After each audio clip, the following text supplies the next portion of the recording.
স্বপ্নের কক্সবাজার রেলপথ যেন এখন মরণ ফাঁদ। ২০ মাসে চট্টগ্রাম থেকে কক্সবাজার রেলপথে প্রাণহানি হয়েছে ৩০ জনের। যান্ত্রিক ত্রুটি আর অরক্ষিত ক্রসিংয়ে আতঙ্ক বাড়ছে যাত্রী কিংবা স্থানীয়দের।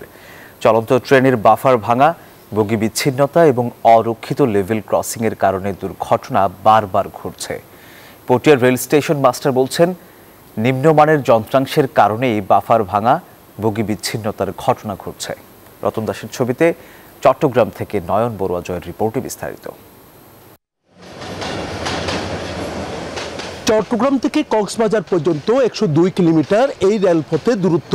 ২০২৩ সালে উদ্বোধনের পর থেকে ২০ মাসে এই পথে অন্তত ৩০ জনের মৃত্যু হয়েছে ট্রেন দুর্ঘটনায়। এমনকি ঘুমের ঘোরে ট্রেন চালাতে গিয়েও কালুগা সেতুতে প্রাণ যায় কয়েকজনের। সম্প্রতি রেল রুটে ট্রেনের ভাপার ভাঙা, বগি বিচ্ছিন্নতার ঘটনাও ঘটেছে। রয়েছে ৭২টি লেভেল ক্রসিং এর মধ্যে ৫৬টি অরক্ষিত ক্রসিং।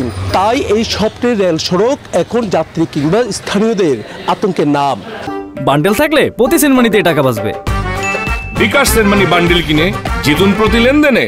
ইঞ্জিন থেকে বগি বিচ্যুত হওয়া এটা রেলওয়ে কর্তৃপক্ষের হেয়ালে ফলানোর কারণে হচ্ছে। এরকম ঘটনা বারবার হচ্ছে কেন? হঠাৎ একদিন হবে, ২ দিন হঠাৎ বারবার হলে তো এটা বিষয় গাফিলতি আছে।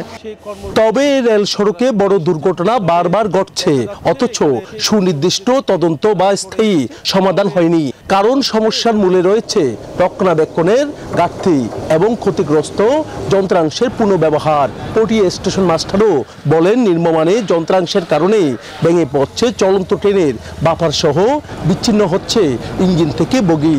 হয়তো নিম্নমানের যন্ত্রাংশ বা যন্ত্রাংশ কোনো সমস্যা থাকার কারণে এই সমস্যাগুলো হচ্ছে। সাধারণত যে দুর্ঘটনাগুলো ঘটতেছে আপনার বগি থেকেও আপনার লেভেল ক্রসিং গেটে আপনার দুর্ঘটনাগুলো বেশি ঘটতেছে। মানুষের অসচেতনতার কারণে এই দুর্ঘটনাগুলো বেশি ঘটতেছে। রেলওয়ে পূর্বাঞ্চলের কারখানা ব্যবস্থাপক বলেন, ভিন্ন কথা।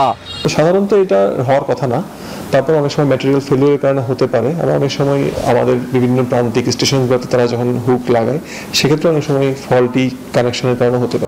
রেল বিশেষজ্ঞরা বলছেন, এই রেলপথ দিয়ে ট্রেন না চলার আগেই বন্যার পানিতে বেঁকে যায় রেলপথ। এই প্রকল্প নিয়ে রয়েছে নানা অনিয়ম ও দুর্নীতির অভিযোগ। নয়ন বড়ুয়া জয়, নিউজ 24, চট্টগ্রাম।